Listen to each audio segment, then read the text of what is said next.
Bonjour à tous. Ces dernières années, les prix de l'énergie se sont envolés. Le réchauffement climatique et l'épuisement des ressources naturelles sont les principales causes de cette hausse. Conscients du phénomène, les autorités ont organisé en 2007 le Grenelle de l'environnement et imposé aux constructeurs de maisons individuelles le respect de critères regroupés sous une nouvelle réglementation thermique, la RT 2012. Cette réglementation renforce les conditions fixées par sa petite sœur, la RT 2005. Du BBC, bâtiment à basse consommation, l'objectif est passé à l'obtention d'une maison passive.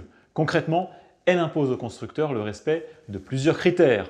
D'abord, le seuil maximal de consommation d'énergie dite primaire a été divisé par 3, passant de 150 à 50 kWh par mètre carré et par an.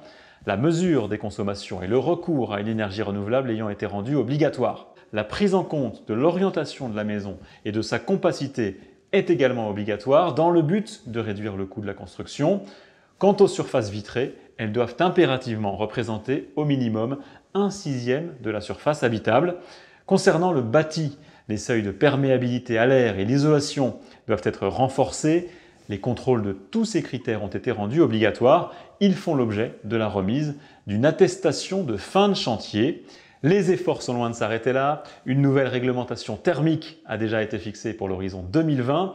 Ambitieuse, la RT 2020 vise à obtenir des bâtiments positifs, c'est-à-dire des maisons qui non seulement consomment peu d'énergie, mais en plus en produisent.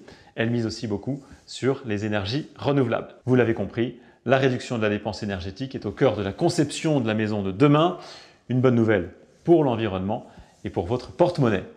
Comme promis, nous vous donnerons la semaine prochaine des conseils pour aborder l'étape d'élaboration de votre plan de construction sereinement. Si vous prenez cette série en cours, n'hésitez pas à revenir sur nos anciens épisodes et abonnez-vous à la chaîne YouTube d'Alliance Construction pour ne pas rater les suivants. À bientôt.